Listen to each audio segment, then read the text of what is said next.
Bismillah walhamdulillah wassalatu wassalamu ala rasulillah wa ala alihi wa ashabihi wa man tabi'ahum bi ihsanin ila yaumiddin. Ya ayyuhalladzina amanu taqullaha haqqa tuqatih wa la tamutunna illa wa antum muslimun. Fa inna asdaqal hadits kitabullah wa khairul hadi hadi Muhammad sallallahu alaihi wasallam. Wa syarrul umuri muhdatsatuha wa kullu muhdatsatin bid'ah wa kullu bid'atin dhalalah wa kullu dhalalatin finnar. Sobat fillah yang dirahmati oleh Allah, alhamdulillah kita bisa berjumpa kembali ya walaupun tapi semangatnya ulangan dulu nanti punya cuma hujan sautik ngaji karena ngaji hujan sekarang sarua nanti kita hujanan iya sama-sama kehujanan. Makanya jangan sampai keadaan ini jadikan alasan dari kita untuk meninggalkan kajian ilmu. Terakhir kita membahas apa? Masih lupa? Kita sudah ingat? Tentang apa coba? Setik maju ya? Konsep sahabat Nabi Sallallahu Alaihi Wasallam. Sekarang kita masuk poin berikutnya dari kitab Ushulus Sunnah itu, bahwa di antara usul sunnah atau ahli sunnah wal jamaah adalah tarkul bid'ah, meninggalkan bid'ah, wa kullu bid'atin fahiya dhalalah, dan setiap bid'ah itu hukumnya apa? Sesat. Ikhwan, kalau antum berbicara bid'ah, maka antum harus tahu bahwa pembicaraan kita tentang bid'ah ini bagian dari pembicaraan yang syar'i. Walaupun banyak orang atau sebagian kaum muslimin sepertinya alergi dengan kalimat bid'ah. Sebagian orang menganggap kalau ngomong bid'ah lah jangan ini. Kenapa bisa memecah belah umat? Oh tidak. Yang pertama kali mengatakan bid'ah atau berbicara tentang bid'ah dalam konsepnya yang syar'i itu Rasulullah Shallallahu Alaihi Wasallam. Banyak hadis-hadis. Yang kedua, kita membicarakan bid'ah ini karena kita tahu sebagaimana pembicaraan kita minggu kemarin atau berapa 2 minggu ke belakang, justru yang menjadi sumber perpecahan umat ini apa? Bid'ah. Ada ahlus sunnah wal jamaah. Ini menunjukkan bahwa yang menghimpun, menyatukan umat itu sunnah. Para ulama mengatakan kebalikan dari ahlus sunnah itu apa? Ahlul bid'ah wal furqah, kan gitu. Ahlu bid'ah dan perpecahan. Karena para ulama memandang bahwa sebab perpecahan umat ini adalah kebid'ahan. Sampai Nabi Shallallahu Alaihi Wasallam mengatakan umatku akan terpecah menjadi 73 golongan. Nah, yang 73 golongan ini apa penyebab perpecahannya? Bid'ah. Gitu. Yang menjadi sebab perpecahannya adalah bid'ah. Bahkan karena bid'ah yang mereka lakukan, mereka saling menyesatkan antara satu dengan yang lainnya. Berbeda dengan ahlu sunnah, tidak pernah saling menyesatkan antara satu dengan yang lainnya, apalagi sampai saling mengkafirkan. Gitu. Itu ciri ahlu sunnah. Nah, oleh sebab itu Imam Ahmad setelah berbicara wajibnya kita berpegang teguh dengan cara beragamanya para sahabat Nabi, maka beliau mengatakan yang berikutnya adalah tarkul bid'ah. Di antara ciri ahlu sunnah adalah meninggalkan bid'ah. Wa kullu bid'atin dhalalah, dan setiap bid'ah itu hukumnya sesat. Pertanyaannya, bid'ah itu apa? Secara bahasa, bid'ah itu sesuatu yang baru yang tidak pernah ada contohnya. Silahkan baca surat Al-Baqarah 117. Allah berfirman, Badi'us samawati wal ard. Allah adalah Al-Badi' yang menciptakan langit dan bumi. Maksudnya apa? Bahwa Allah menciptakan langit dan bumi ini tanpa ada contoh sebelumnya. Gitu ya. Jadi bid'ah itu secara bahasa apa? Sesuatu yang baru yang tidak ada contoh sebelumnya. Atau misalnya dalam surat Al-Ahqaf ayat 9. Al-Ahqaf ayat 9 Allah berfirman, "Qul katakan olehmu Muhammad, ma kuntu bid'an minar rusul." Aku bukan rasul yang melakukan bid'ah. Maksudnya apa? Aku bukan satu-satunya rasul gitu.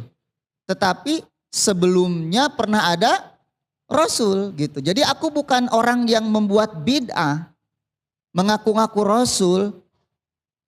Sudah diutus sebelumnya rasul-rasul yang sangat banyak oleh Allah Subhanahu wa taala. Nah, di situ ada kalimat bid'an.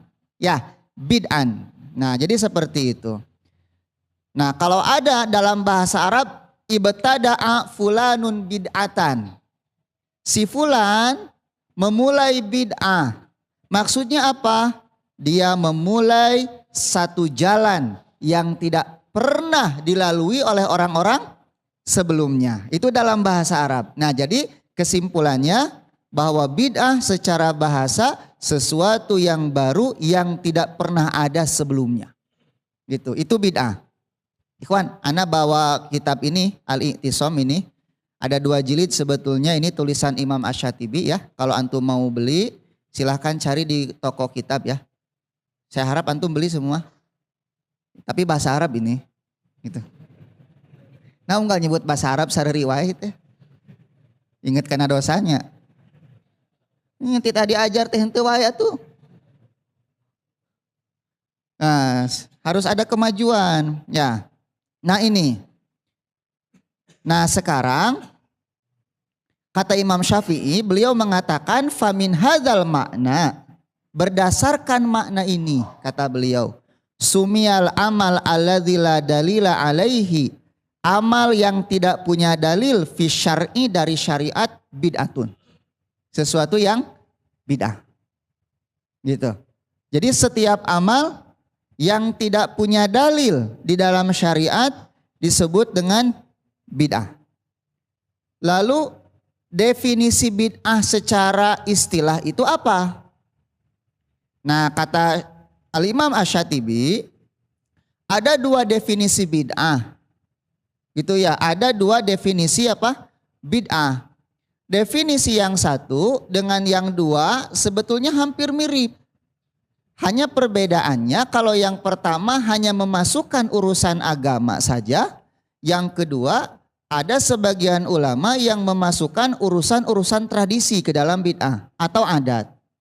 Nah, jadi terjadi perbedaan pendapat di antara ulama. Apakah bid'ah itu hanya khusus untuk urusan agama atau mencakup juga urusan adat atau tradisi?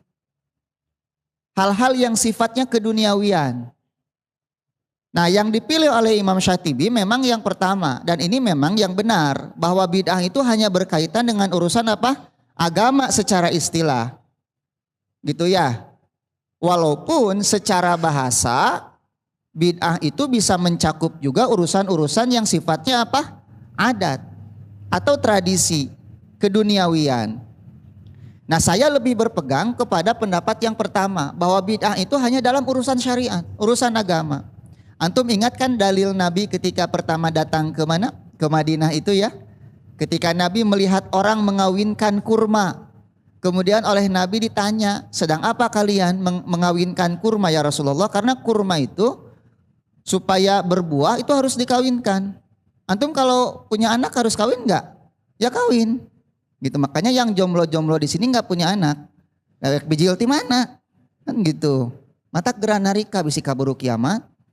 Gitu ya. Nah, kemudian sahabat itu nurut karena yang berbicara Nabi. Setelah ditunggu ternyata tidak berbuah. Datanglah mereka kepada Nabi, ya Rasulullah, kami mengikuti saranmu, ternyata kurma tidak berbuah.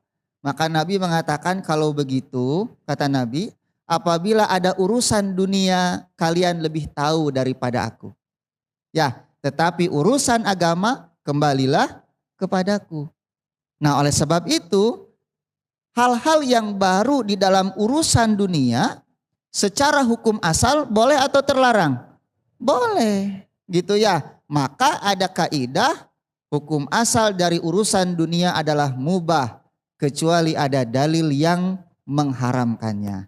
Tapi urusan agama secara asal hukumnya haram sampai ada dalil yang memerintahkannya.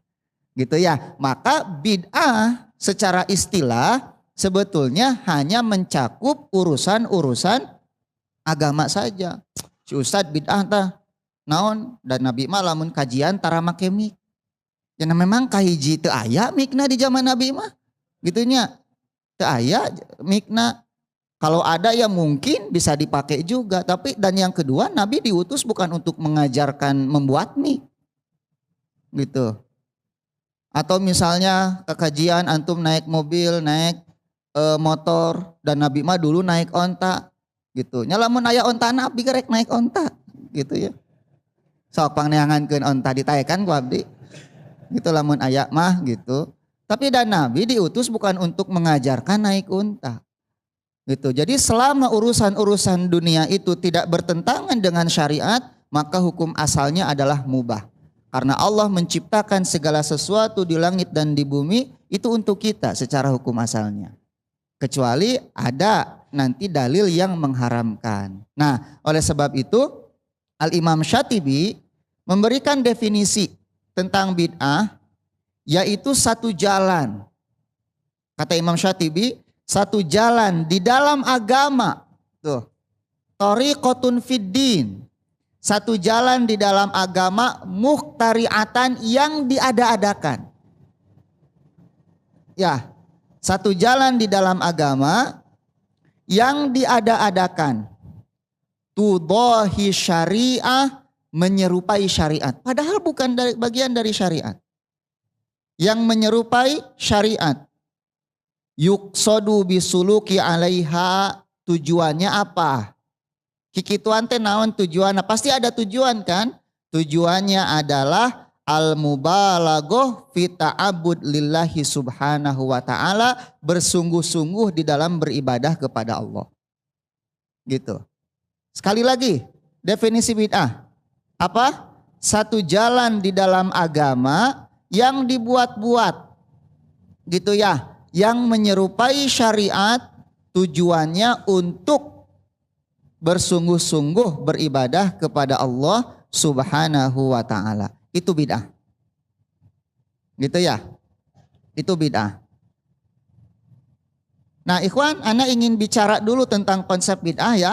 Ini ana ambil dari kitabnya Al-Wala wal Bara, tulisan Syekh Saleh Fauzan. Sok pilari. Nah untuk masalah pengertian sudah ya.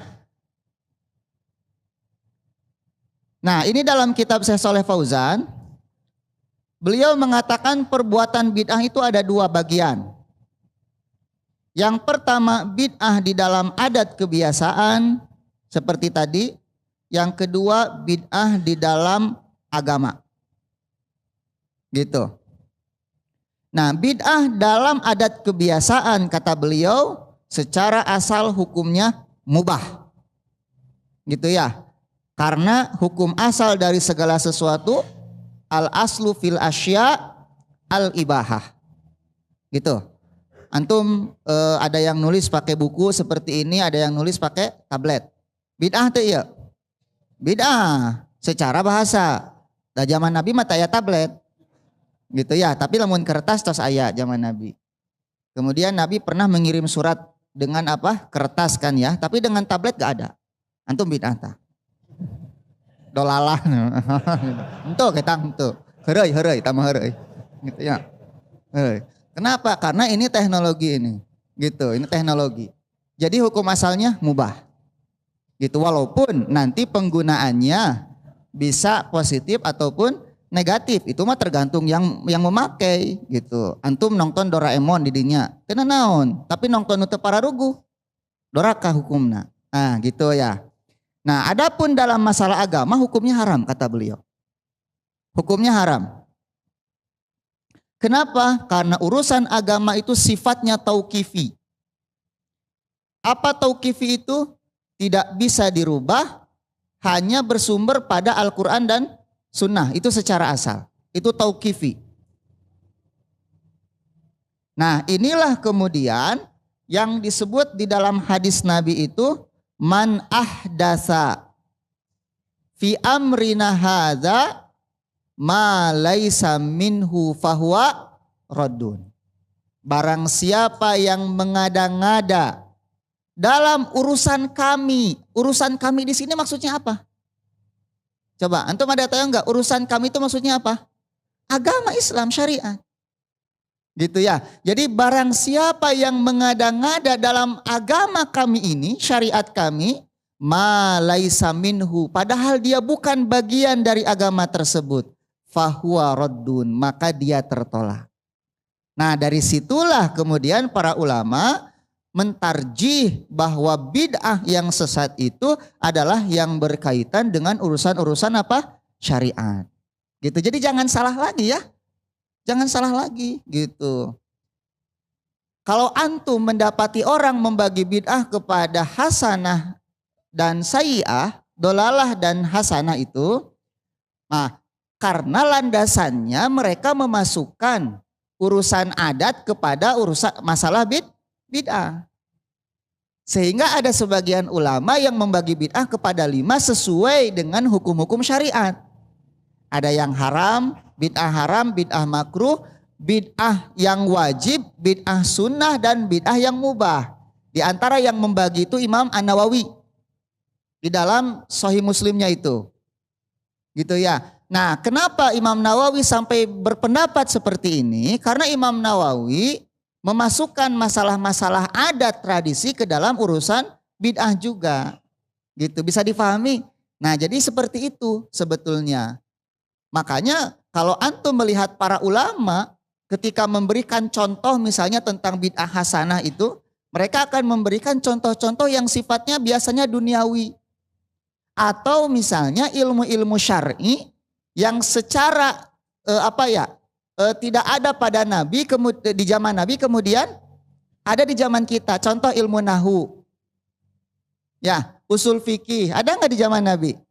Nggak ada. Kemudian ilmu usul tafsir ada nggak? Nggak ada. Nah, ini disebut bid'ah hasanah. Sebetulnya kalau kita melihat secara mendalam sebetulnya tidak bid'ah. Kenapa? Kata Imam Syatibi, karena asalnya sebetulnya ilmu-ilmu itu sudah ada di zaman Nabi Shallallahu Alaihi Wasallam, tetapi belum terbukukan seperti zaman sekarang, gitu ya. Nah, jadi kalau antum melihat ada bid'ah hasanah, para ulama sering membawanya ke sana. Tetapi dalam masalah agama, hal-hal yang kemudian diada-adakan, mereka sepakat bahwa itu adalah sesuatu yang terlarang, gitu ya. Nah, kemudian bid'ah itu ada beberapa macam. Bid'ah dalam agama ada beberapa macam. Pertama, ada bid'ah qauliyah i'tiqadiyah.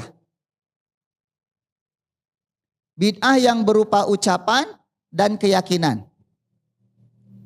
Ucapan dan keyakinan. Seperti keyakinan-keyakinan Jahmiyah misalnya. Atau Mu'tazilah. Gitu ya. Atau Khawarij. Nah, ini bid'ah qauliyah dan i'tiqadiyah. Seperti orang Mu'tazilah mengatakan Al-Quran adalah makhluk. Pelaku dosa besar itu di antara 2 tempat. Tidak iman, tidak juga kafir, kan gitu. Khawarij mengatakan pelaku dosa besar kafir. Murji'ah mengatakan bahwa dosa itu tidak memudorotkan iman. Nah, itu keyakinan dan ucapan-ucapan bid'ah. Nah, ini ya bid'ah dalam agama, itu yang pertama. Yang kedua ada bid'ah fil ibadah. Atau dalam perbuat yang sifatnya ibadah-ibadah jawari, praktis. Gitu, ibadah-ibadah praktis. Nah, bid'ah-bid'ah yang ibadah praktis ini terbagi lagi kepada beberapa. Yang pertama, bid'ah yang berhubungan dengan pokok-pokok ibadah. Apa itu? Yaitu mengadakan bid'ah atau satu ibadah yang sama sekali tidak ada contohnya dari Nabi. Ya, ini disebut oleh Imam Syatibi dengan bid'ah hakikiyah. Bid'ah hakikiyah itu ibadahnya sama sekali tidak pernah ada di zaman Nabi. Tapi kemudian diada-adakan di zaman sekarang ini. Gitu. Tujuannya apa tadi? Mendekatkan diri kepada Allah Subhanahu wa taala. Contoh misalnya mengadakan hari raya gitu ya yang tidak pernah diadakan di zaman Nabi Shallallahu alaihi wasallam, tapi di zaman sekarang diraya-rayakan. Nah, ada nggak di zaman Nabi mengadakan hari raya selain Idul Fitri dan Idul Adha misalnya? Dengan tujuan beribadah kepada Allah. Tapi kan zaman sekarang banyak. Ini tidak ada sama sekali contohnya. Gitu ya. Nah yang kedua, ibadah-ibadah yang bid'ah-bid'ah yang idhofiyah. Bid'ah idhofiyah itu apa? Secara asal ibadahnya ada. Tetapi kemudian disematkan kepada ibadah itu sifat-sifat tertentu yang tidak pernah dicontohkan oleh Nabi. Kaifiat-kaifiat tertentu, bilangan-bilangan tertentu misalnya. Contoh misalnya, zikir ada enggak di zaman Nabi? Ada. Tetapi kemudian zikir berjamaah dengan dipimpin oleh satu orang misalnya. Ada enggak? Enggak ada. Nah yang seperti ini namanya bid'ah idhofiyah. Jadi secara asal ibadahnya apa? Ada. Tapi kemudian disematkanlah sifat-sifat tertentu yang tidak pernah ada di zaman Rasulullah Shallallahu alaihi wasallam. Nah, jadi ada bid'ah hakikiyah, ada bid'ah apa? Idhofiyah gitu. Atau misalnya ada orang yang datang kepada Nabi, kemudian dia mengatakan bahwa dia akan selalu sholat malam dan tidak pernah tidur. Ada orang yang kemudian saum tidak pernah apa? Berbuka.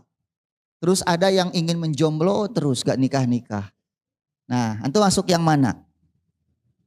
Kira-kira dari 3 bid'ah ini yang mana antum maksudnya? Ayo, jomblower. Gitu ya. Mana Ariel? Ariel. Jomblo kene. Nepikeun ka ayeuna Ariel. Nah, itu bid'ah sama. Salat ada tidak dalam sunnahnya? Ada. Tapi ketika salat itu dilakukan berlebihan sampai dia tidak mau tidur misalnya dan kepayahan, itu jadi bid'ah itu. Atau puasa. Antum misalnya puasa terbuka-buka, tersaur. Kuat kene. Gitu kan ya. Ini nepikeun cungkal we. Tikusruk kasusukan. Puasanya ada. Tetapi dengan cara seperti itu dia berubah menjadi apa? Bid'ah. Nah yang seperti ini namanya bid'ah idhofiyah. Gitu ya, bid'ah idhofiyah. Contoh apa lagi kira-kira? Mengkhususkan satu ibadah di hari-hari yang sebetulnya tidak pernah dikhususkan oleh Nabi misalnya. Saum, sunnah Nabi, tapi antum khususkan di nisfu Sya'ban misalnya. Kan suka ada orang ya melaksanakan saum nisfu Sya'ban. Ini gak pernah ada. Maka yang seperti ini bid'ah. Itu kira-kira masuknya ke bid'ah mana? Bid'ah idhofiyah. Gitu ya, karena saumnya secara asal ada. Kalau antum saum sunnah bertepatan dengan nisfu Sya'ban, gak jadi masalah. Misalnya antum Senin, Kamis atau Ayyamul Bid misalnya kan ya. Ayyamul Bid, pasti kan kalau nisfu Sya'ban sedang Ayyamul Bid kan di situ. Antum saum misalnya dengan niat Ayyamul Bid gak jadi masalah. Tapi kalau antum saumnya karena nisfu Sya'bannya, maka ini yang tidak dicontohkan, tidak dilakukan, diperintahkan oleh Nabi Shallallahu alaihi wasallam. Maka yang seperti itu menjadi bid'ah idhofiyah. Nah, kemudian Syekh mengatakan dan hukum bid'ah dalam agama adalah haram dan sesat seluruhnya. Jadi di dalam agama tidak ada yang namanya bid'ah hasanah. Bid'ah hasanah hanya berlaku untuk urusan-urusan yang sifatnya apa tadi? Adat, tradisi.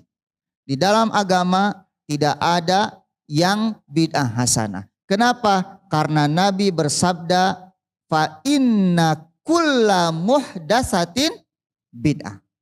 Karena setiap yang diada-adakan di dalam agama maka dia adalah bid'ah. Antum perhatikan kalimat kullu di situ, itu menunjukkan umum dalam ilmu usul fikih.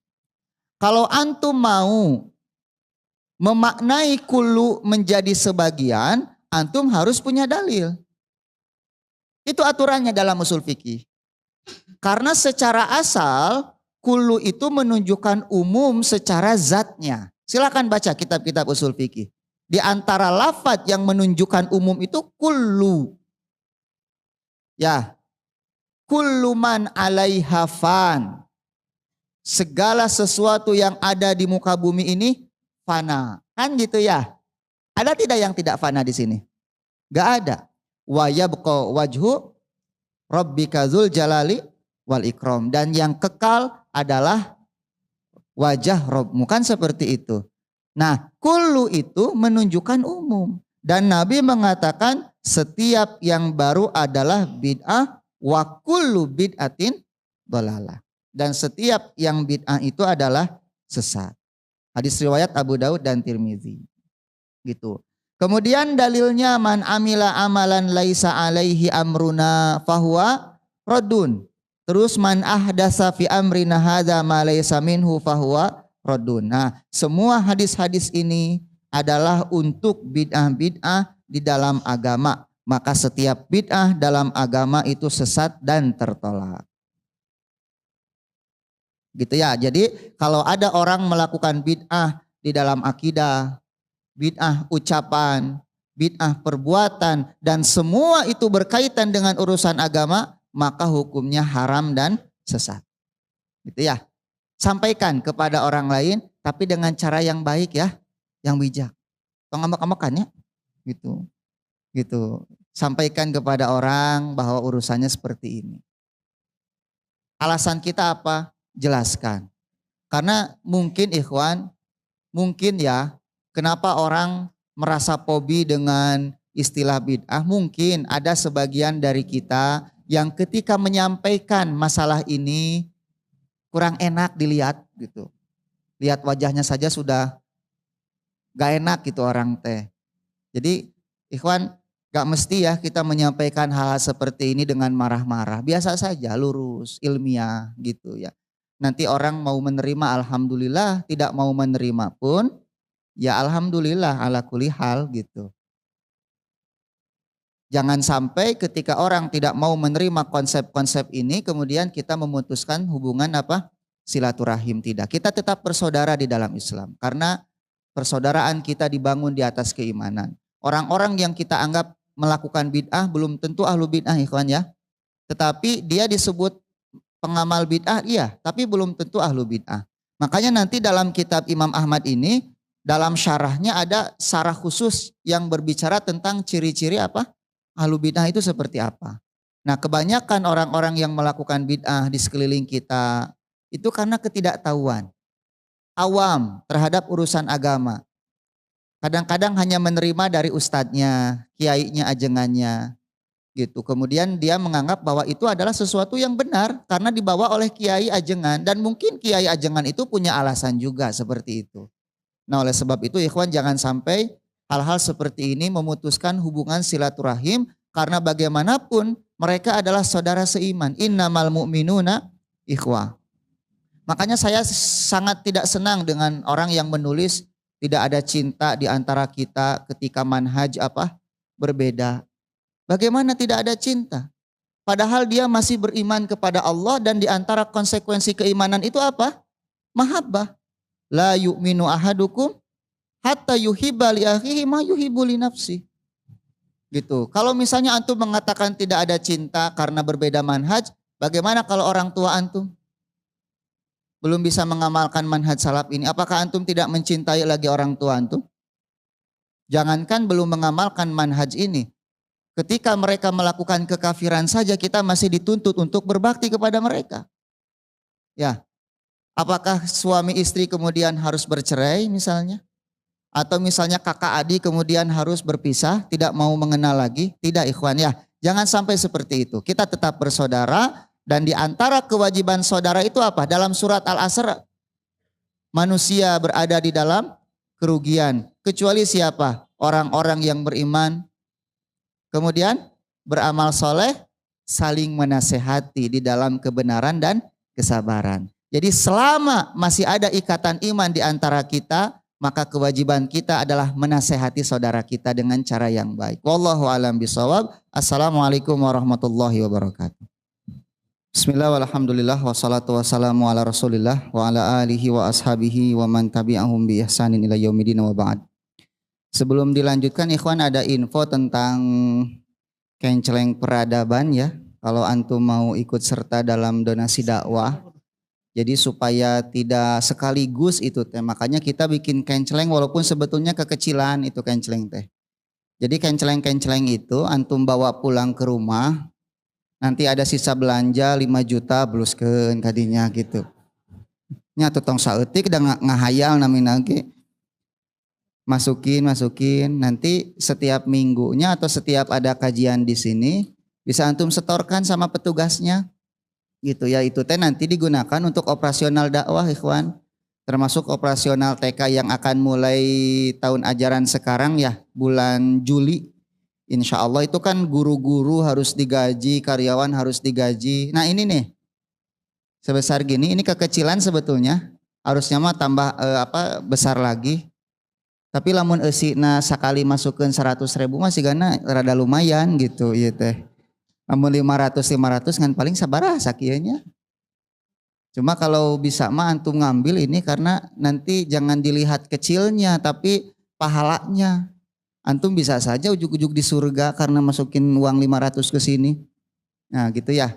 Sok da moal rugi, moal aya nu sangsara ku infak sodakohnya. Sugan jadi gelandangan gara-gara banyak infak gak ada gitu. Nah ini nih program kerja nih pendidikan tahfidz, dakwah kampus, program kitab kajian ya. Pengadaan perpustakaan, sarana pendidikan, media dakwah, kitab-kitab penunjang kegiatan tarbiyah, daurah. Nanti ada daurah lagi insya Allah Ramadan nih. Kemudian buku-buku, beasiswa tahfidz dan semacamnya seperti itu sebagainya. Silahkan dilanjutkan. Ikhwan kita lanjutkan kajian kita. Ini ada lagi ikhwan, satu lagi saya lupa. Definisi bid'ah menurut Al-Imam Ibnu Rajab. Al-Imam Ibnu Rajab dalam syarah Arba'in Nawawi ya. Beliau mengatakan setiap orang yang mengadakan sesuatu yang baru, gitu ya. Setiap orang yang mengadakan sesuatu yang baru, wa nasabahu ila din, kemudian dia sandarkan sesuatu itu kepada agama.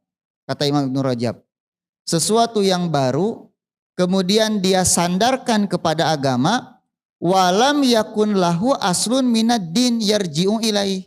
Padahal sesuatu yang baru tersebut tidak memiliki usul dari agama tersebut, fahuwa dhalalah, maka itu adalah sesat.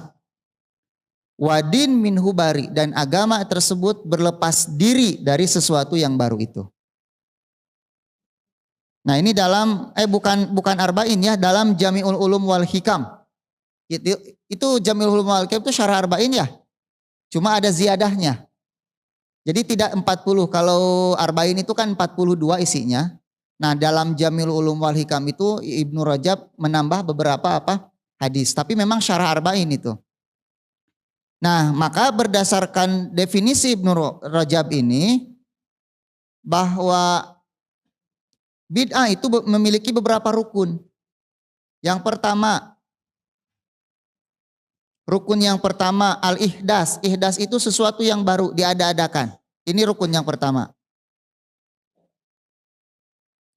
Kemudian sesuatu yang baru ini, rukun yang kedua, disandarkan kepada agama.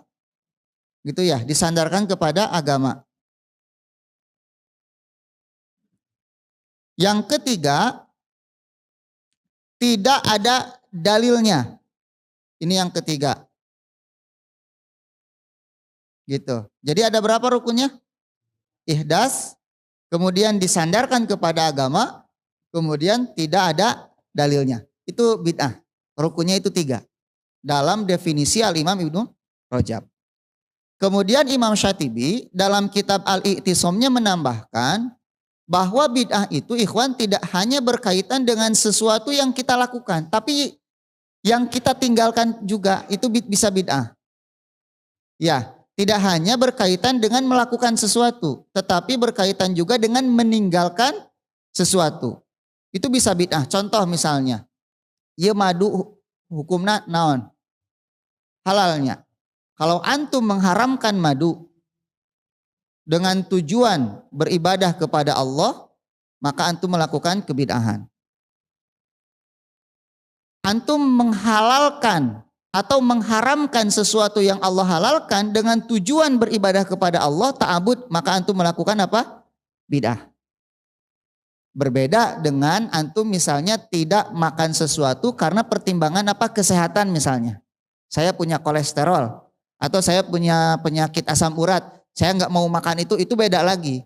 Tapi kalau tujuannya mengharamkan karena tujuannya ta'abud, kan ada orang-orang yang berlebih-lebihan dalam beragama ya. Seperti sufi-sufi yang berlebihan itu kadang-kadang mereka mengharamkan hal-hal yang dihalalkan oleh Allah untuk dirinya. Dengan tujuan beribadah kepada Allah, maka itu pun bagian dari kebid'ahan.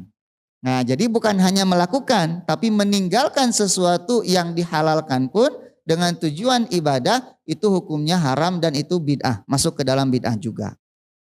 Nah gitu ya. Nah sekarang kita masuk ke dalam kitab Ushulus Sunnahnya Imam Ahmad. Sudah pada beli belum? Ayeuna mah teu aya hadiah da kitab teu aya. Bisi narungguan hadiah deui. Hadiahna naon ayeuna? Oh iya hadiah ayeuna mah buat beli kitab cenah. Aya sabaraha hiji 2 3 4 5 genep jang abi aya teh. Nya atuh jamaah dibere abi henteu. Tuh aya genep amplop, eusina naon Sri? Ieu nu penting mah da sanes amplopna. Eusina aya tah salembar lumayan lah. Ai beureum mah. Tah aya genep tangke hadiahna ya. Siap-siap nya. Sok. Konsentrasi euna mah ka dieu. Kade bisi mikiran amplop. Kaduhung diumumkeun Kaduhung. Zi kuduna mah angke terakhir ya teh. Nya mengganggu konsentrasi. Komo nu teu boga ongkos mah lumayan cenah jang pulang. Nah, sekarang kita baca kitab Ushulus Sunnah. Nah, watarkul bid'ah dan meninggalkan bid'ah. Bid'ah itu adalah bentuk plural atau jamak dari bid'ah. Bid'atun, bid'atani, bid'aun. Gitu ya. Syarih rahimahullah berkata, dalil untuk ucapan Imam Ahmad ini yang pertama dalam Quran adalah Al-A'raf ayat 3. Di mana Allah berfirman, ittabi'u, ikutilah oleh kalian ma unzila ilaikum mirabbikum, apa yang diturunkan kepada kalian dari Tuhan kalian, wala tattabi'u man dunahu auliya, janganlah kalian mengikuti wali-wali selain Allah Subhanahu wa taala. Dalam ayat ini Allah menyuruh kita untuk ittiba, bukan ibtida. Apa bedanya ittiba dengan ibtida? Ittiba itu mengikuti apa yang Allah turunkan kepada Nabi. Sedangkan ibtida adalah membuat sesuatu yang baru yang tidak pernah dilakukan oleh Rasulullah Shallallahu Alaihi Wasallam. Maka yang diperintahkan oleh Allah adalah ittiba. Makanya Ibnu Mas'ud mengatakan apa? Ittabi'u wala tabtadi'u. Kata Ibnu Mas'ud. Ikutilah dan jangan kalian membuat bid'ah. Artinya bid'ah itu sudah ada ikhwan semenjak sahabat masih hidup. Antum masih ingat kisah orang yang berzikir di masjid itu? Yang kemudian dilaporkan oleh Abu Musa al-Asy'ari kepada siapa? Ibnu Mas'ud. Sampai Ibnu Mas'ud mengatakan Nabi baru saja wafat. Bajunya masih ada. Wadahnya masih utuh. Para sahabatnya masih banyak. Apakah kalian merasa lebih baik daripada para sahabat Nabi? Kemudian mereka mengatakan, ya Ibnu Mas'ud, Sesungguhnya kami tidak menginginkan kecuali kebaikan. Maka beliau menjawab, berapa banyak orang yang menginginkan kebaikan tetapi tidak mendapatkannya. Kemudian rawi hadis itu mengatakan, ketika terjadi pembunuhan Utsman, maka aku menyaksikan di antara mereka yang membunuh Utsman adalah mereka yang berkumpul-kumpul di masjid untuk berzikir itu. Berawal dari bid'ah yang mungkin dianggap apa? Sepele. Tapi kemudian menjadi bid'ah khawarij yang menumpahkan darah. Makanya bid'ah itu kata para ulama, dia seperti bola salju. Menggelinding kecil kemudian menjadi besar. Sehingga banyak orang-orang yang kemudian ketika masuk ke dalamnya sulit untuk kembali. Makanya Imam Barbahari mengatakan sebanyak apa bid'ah itu dilakukan maka akan sebanyak itu pula sunnah yang akan ditinggalkan. Inilah bahayanya bid'ah ikhwan. Jadi kita cerewet tentang bid'ah itu karena kita sayang kepada umat ini. Agama ini kan seperti sungai yang mengalir. Berawal dari hulu ya. Dia bening, bersih. Tapi kemudian di tengah jalan ada orang yang buang sampah ke dalamnya. Ada orang yang buang kotoran. Ada orang yang mencuci piring. Akhirnya ketika dihilir dia menjadi kotor. Nah, agama dari Nabi kepada sahabat itu bersih. Setelah Nabi wafat mulailah muncul orang-orang yang melakukan bid'ah. Dan ahlul bid'ah pertama yang datang dalam sejarah umat Islam adalah bid'ah khawarij. Gitu, bid'ah khawarij. Dengan akidah terbesarnya apa? Mengkafirkan para pelaku dosa besar. Makanya hati-hati antum. Nah, jadi seperti itu. Kemudian yang kedua, dalilnya adalah hadis Nabi. Kata Syekh siapa? Saya lupa namanya itu. Saif An-Nasr ya, Syekh Nabi Ibn Saif An-Nasr. Iyakum wa muhdatsatil umur, kata Nabi. Janganlah kalian mengada-ngada urusan.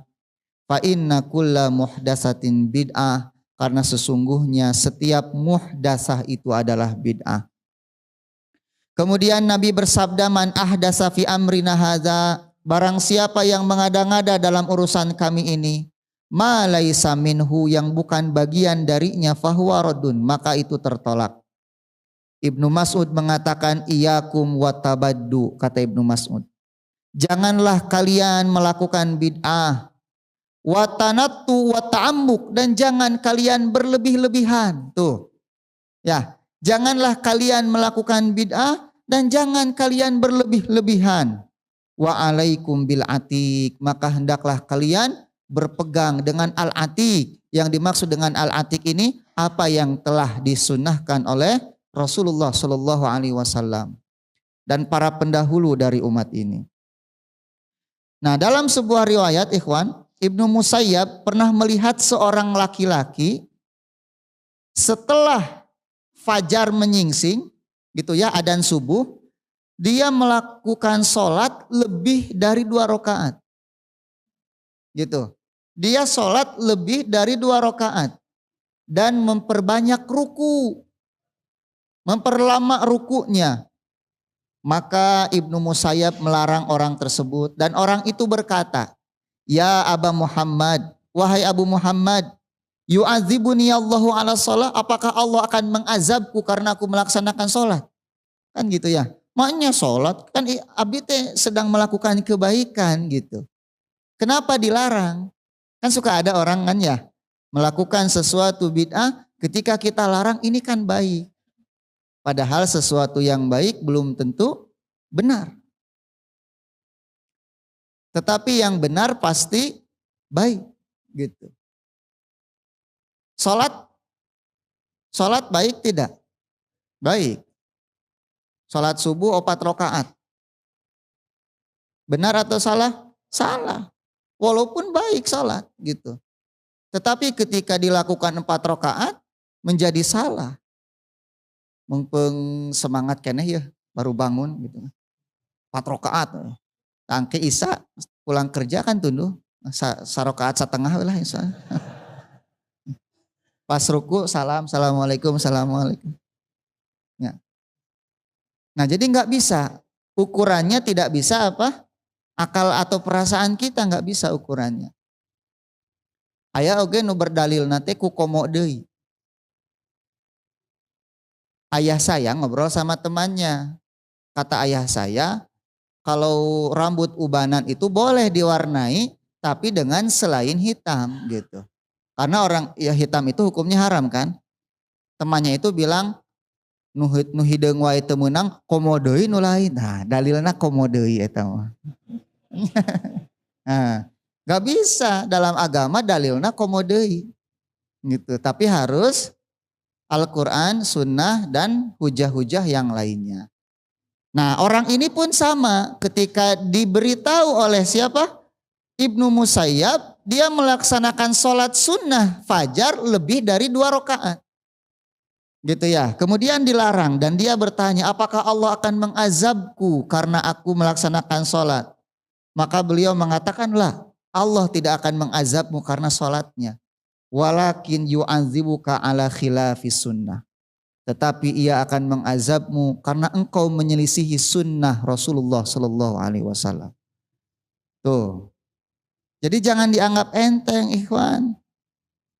Ya, makanya di dalam Al-Quran dikatakan apa? Falyahzaril ladzina yukhalifuna an amri an tusibahum fitnatun au yusibahum azabun azim.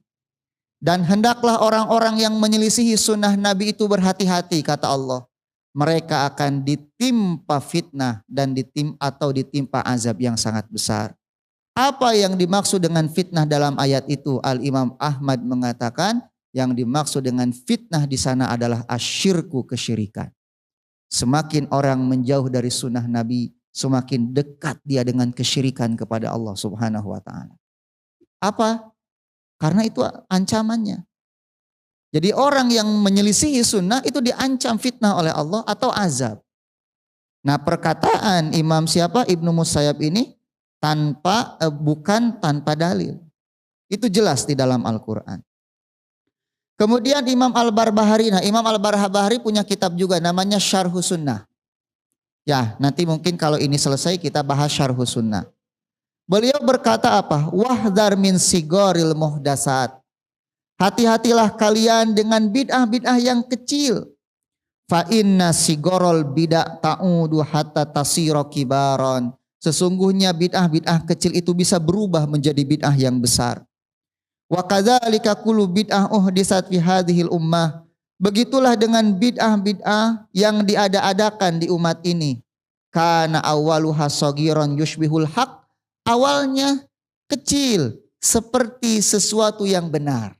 Makanya disebut dengan syubhat. Seperti benar. Asalnya kecil. Seperti benar. Faghtarra bidzalika man dakhala fiha. Kemudian orang-orang tertipu untuk melakukannya. Summa lam yastati al makhraj minha. Kemudian setelah masuk mereka tidak sanggup lagi keluar darinya. Ikhwan, orang yang melakukan bid'ah itu tidak merasa sedang melakukan dosa. Kenapa? Karena mereka merasa sedang beribadah kepada Allah. Makanya para ulama mengatakan bahwa bid'ah itu lebih disenangi oleh iblis daripada maksiat. Al-maksiyatu yutabu anha. Karena maksiat itu ditaubati. Wal bid'atu la yutabu anha. Sedangkan bid'ah itu tidak ditaubati. Makanya orang senang sekali dengan bid'ah. Iblis senang dengan bid'ah itu. Pak, tekenging ieu teh. Teu aya dalil nanti Nabi. Gitunya. Da saya ujang tinggal tuh sina oge tuh tinggal bahasa Arab. Pas dibaca teh jang jawokan. Gitu kan ditulis ku bahasa Arab.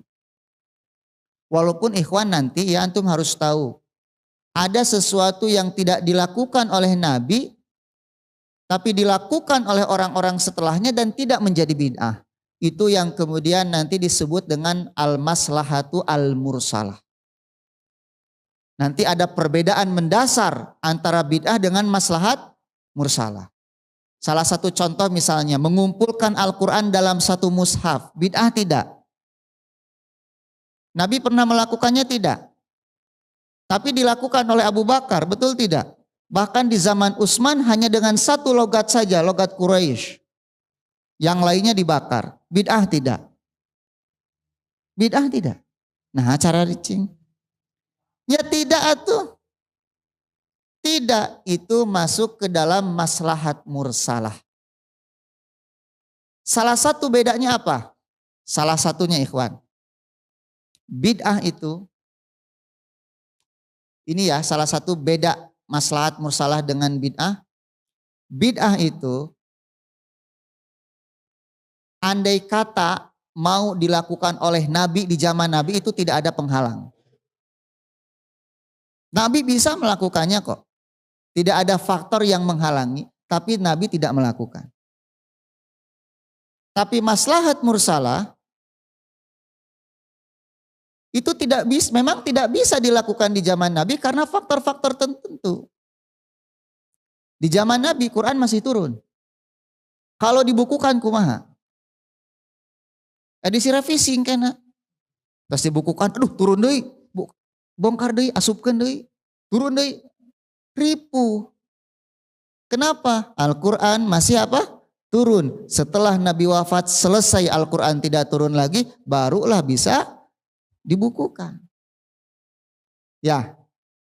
Nah, kemudian salah satu bedanya bid'ah dengan maslahat mursalah, kalau bid'ah itu dalam urusan agama. Kalau maslahat mursalah terkadang dalam urusan agama, terkadang dalam urusan apa? Dunia. Gitu. Kemudian yang ketiga, maslahat mursalah itu seringkali menjadi wasilah untuk melaksanakan agama. Kalau tanpa itu sulit. Antum lamun teu dibukukeun Al-Qur'an rek maca Quran kumaha? Coba.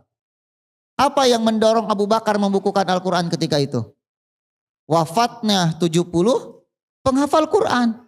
Abu Bakar khawatir kalau para penghafal Quran wafat, siapa yang akan membaca setelahnya? Maka dibukukan menjadi wasilah untuk mengamalkan agama. Tapi kalau bid'ah itu memang menjadi tujuan. Gitu ya. Kemudian maslahat mursalah itu meringankan. Tapi bid'ah memberatkan. Menjadi beban bid'ah itu. Beda dengan maslahat mursalah. Makanya maslahat mursalah itu sesuai dengan maqasid syariah. Tujuan apa? Diturunkannya syariat untuk memudahkan kehidupan manusia. Adapun bid'ah memberatkan. Antum kudu muncit domba atau sapi aberkeun ka Nyi Roro Kidul. Gitunya. Kemudian punten misalnya antum harus menyediakan makanan untuk acara-acara tertentu yang antum anggap itu sebagai bagian dari ibadah. Kadang-kadang dalam acara di mana orang sedang tertimpa musibah, ditinggalkan oleh kepala keluarga harus mengeluarkan uang juga untuk memberi makan tetangganya. Yang seharusnya mereka dibantu. Tetapi mereka marah mengeluarkan apa? Uang. Memberatkan bid'ah itu. Beda dengan maslahat mursalah. Itu menjadi memudahkan kita di dalam melaksanakan agama. Gitu ya. Nah jadi seperti itu. Nah jadi kata Imam Barbahari apa? Dia melakukan bid'ah kecil, kemudian menjadi besar, sehingga sulit untuk keluar darinya. Wasorot dinan yudanu bihi, maka bid'ah itu menjadi agamanya, kata beliau. Nauzubillah. Kita berlindung kepada Allah dengan beragama penuh dengan apa? Kebid'ahan. Jadi bid'ah itu menjadi agamanya. Fakhola fasirat, maka dia menyelisihi jalan yang lurus. Fakhoroja minal Islam, sehingga dia keluar dari Islam. Nah ini kalau sudah keluar dari Islam berarti bid'ah yang dilakukan bid'ah mukaffirah. Karena bid'ah itu ada dua ikhwan, ada yang goir mukaffirah, ada yang mukaffirah.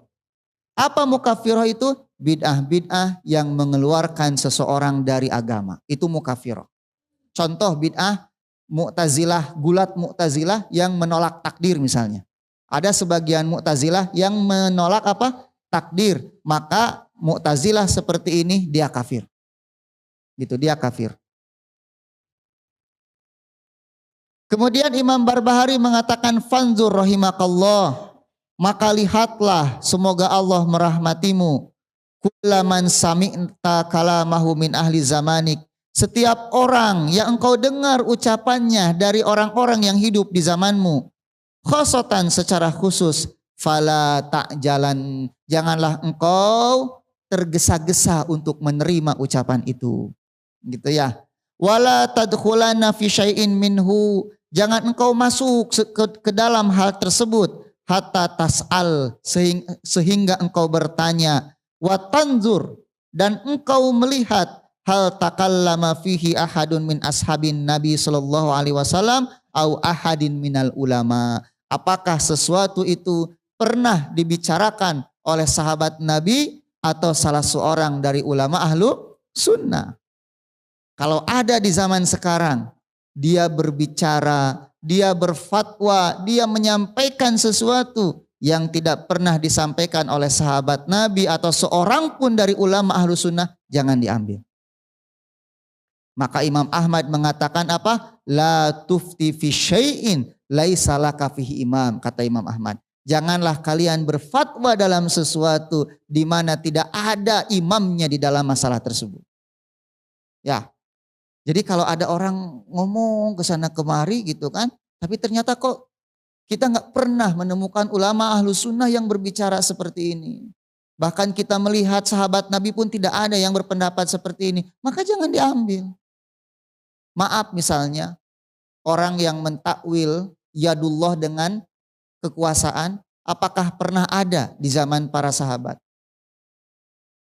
Ada tidak orang mentakwil sifat Allah di zaman sahabat? Enggak ada. Gitu. Kalau ada, tentu pasti akan sampai kepada kita. Orang yang kemudian mengatakan Allah istawa alal arash itu artinya istaula, menguasai arash, itu enggak ada, ikhwan. Ikhwan, antum tahu orang yang duduk di sekeliling Nabi itu intelektualitasnya berbeda-beda, sahabat itu berbeda-beda. Ada yang ulama, ada yang kemudian di bawah itu. Tapi ketika Nabi Shallallahu Alaihi Wasallam berbicara tentang asma wa sifat, tidak ada satupun di antara sahabat yang bertanya, ya Rasulullah, makna yadullah itu apa? Makna Allah istiwa itu apa? Itu enggak ada. Gitu ya. Artinya apa? Mereka memahami begitu saja. Sesuai dengan maknanya. Makanya ketika datang kepada Imam Malik berbicara atau bertanya bagaimana Allah bersemayam, kan marah Imam Malik. Kenapa? Karena sebelumnya nggak pernah ada yang bertanya seperti itu. Sampai muncul firqah-firqah sesat yang kemudian berani mentakwil-takwil asma wa sifat yang sebetulnya nggak pernah dilakukan oleh para sahabat. Gitu. Makanya hati-hati antum dengan hal seperti ini. Nah, kemudian fa'in asobta fihi asaron anhum fatamasak bihi. Kalau engkau mendapatkan hadisnya dari mereka, fatamasak bihi, maka peganglah, wala tujawizhu li syai', jangan engkau melampaui apa yang engkau dapatkan itu, wala takhtar alaihi syai'an, dan jangan engkau memilih sesuatu yang lain setelah engkau mendapatkan hadis, fatasqutu finnar, sehingga engkau masuk ke dalam neraka. Nauzubillah, gitu. Kemudian waqala Umar ibnu Abdul Aziz, la uzra li ahadin ba'da sunnah fi dhalalatin raqibaha. Tidak ada uzur bagi seorang pun setelah mengetahui sunnah pada kesesatan yang dia lakukan. Jadi enggak ada uzur lagi, ikhwan. Kalau antum sudah mendapatkan sunnah, maka tidak ada uzur bagi antum untuk melakukan kesesatan setelahnya. Yahsabu annaha huda, apalagi dia mengira kesesatan itu sebagai petunjuk. Kemudian ini dari Abi Usman An-Nahdi. Beliau berkata, seorang pekerja menulis kepada Umar bin Khattab bahwa ada satu kelompok yang berkumpul. Fayad'una lil muslimin, mereka berdoa bersama-sama, mendoakan kebaikan kaum muslimin. Walil amir, mendoakan pemimpin. Jadi ngumpul seperti kieu, ngadoa bareng-bareng gitu dipimpin. Mendoakan kebaikan untuk kaum muslimin dan untuk apa? Al-amir. Nah, ada yang menulis surat kepada Umar bin Khattab mengabarkan peristiwa tersebut. Maka Umar membalas surat tersebut, akbil bihim ma'ak. Coba bawa orang-orang itu kepadaku, kata Umar. Bawa orang-orang itu kepadaku.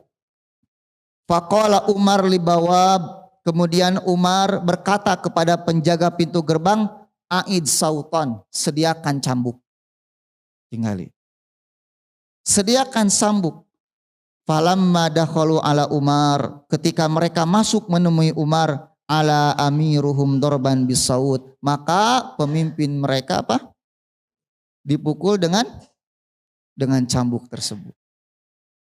Tujuannya baik ya? Baik tidak? Baik. Mendoakan kaum muslimin, mendoakan pemimpin. Siapa pemimpinnya? Umar. Tapi oleh Umar ngadon dipanggil. Nah, habis teh jadi dicambuk ya kan gitu. Habis teh kan ngadoakeun ieu teh gitu. Jadi dicambuk ieu habis teh. Gitu. Itu bukan karena mendoakannya, tetapi cara mendoakannya tidak sesuai dengan apa? Sunnah Nabi. Nah, ini kalau kita masukkan kategori tadi, masuk bid'ah apa ini? Idofiyah atau hakikiyah?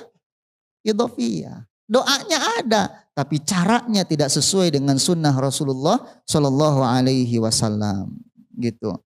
Satu lagi ikhwan, Imam Malik berkata, barang siapa yang mengada-ngada di dalam umat ini sesuatu yang belum pernah ada salafnya, tidak pernah dilakukan oleh pendahulu, maka dia telah menuduh bahwa Rasulullah Shallallahu Alaihi Wasallam mengkhianati risalah ini. Artinya apa? Orang yang melakukan sesuatu yang tidak pernah dilakukan Nabi kan ada beberapa kemungkinan. Pertama, dia merasa lebih baik daripada Nabi.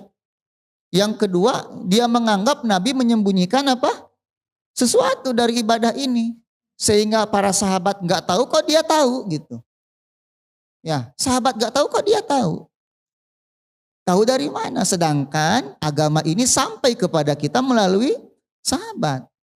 Makanya orang yang melakukan bid'ah, kata Imam Malik, dia telah menuduh Rasulullah mengkhianati risalah. Karena Allah berfirman, al-yauma akmaltu lakum dinakum. Karena hari ini, kata Allah, aku telah sempurnakan untuk kalian agama kalian. Itu firman Allah, disampaikan oleh siapa? Oleh Rasul. Berarti sudah sempurna. Ternyata muncul sesuatu yang baru. Berarti can sempurna tuh. Nggak bohong Nabi, kan gitu.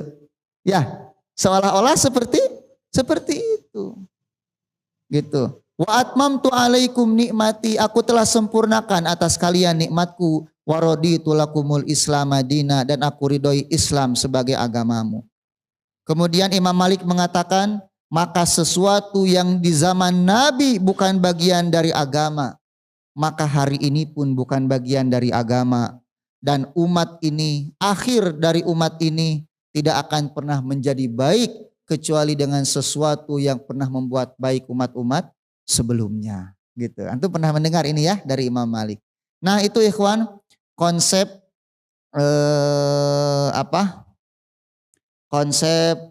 konsep yang berkaitan dengan kebid'ahan, ya masih ada beberapa keterangan di sini. Nah, tadi ancaman orang yang menyelisihi sunnah Nabi itu dalam Al-Quran An-Nur 63 ayatnya itu. An-Nur 63. Itu ancamannya akan ditimpa fitnah dan azab yang sangat pedih. Azabun alim, bukan azabun azim. Tadi saya salah baca. Nah itu dalam An-Nur ayat 63. Gitu. Nah, Imam Ahmad mengatakan bahwa fitnah dalam ayat tersebut adalah kesyirikan.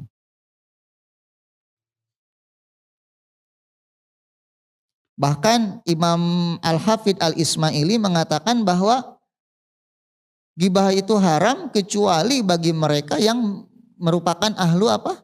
Ahlu bid'ah. Itu boleh digibah, kata Al-Hafidh Al-Ismaili. Kalau memang di situ ada apa? Ada maslahat ya tentunya. Nah sampai di situ ikhwan, tidak ada pertanyaan. Alhamdulillah.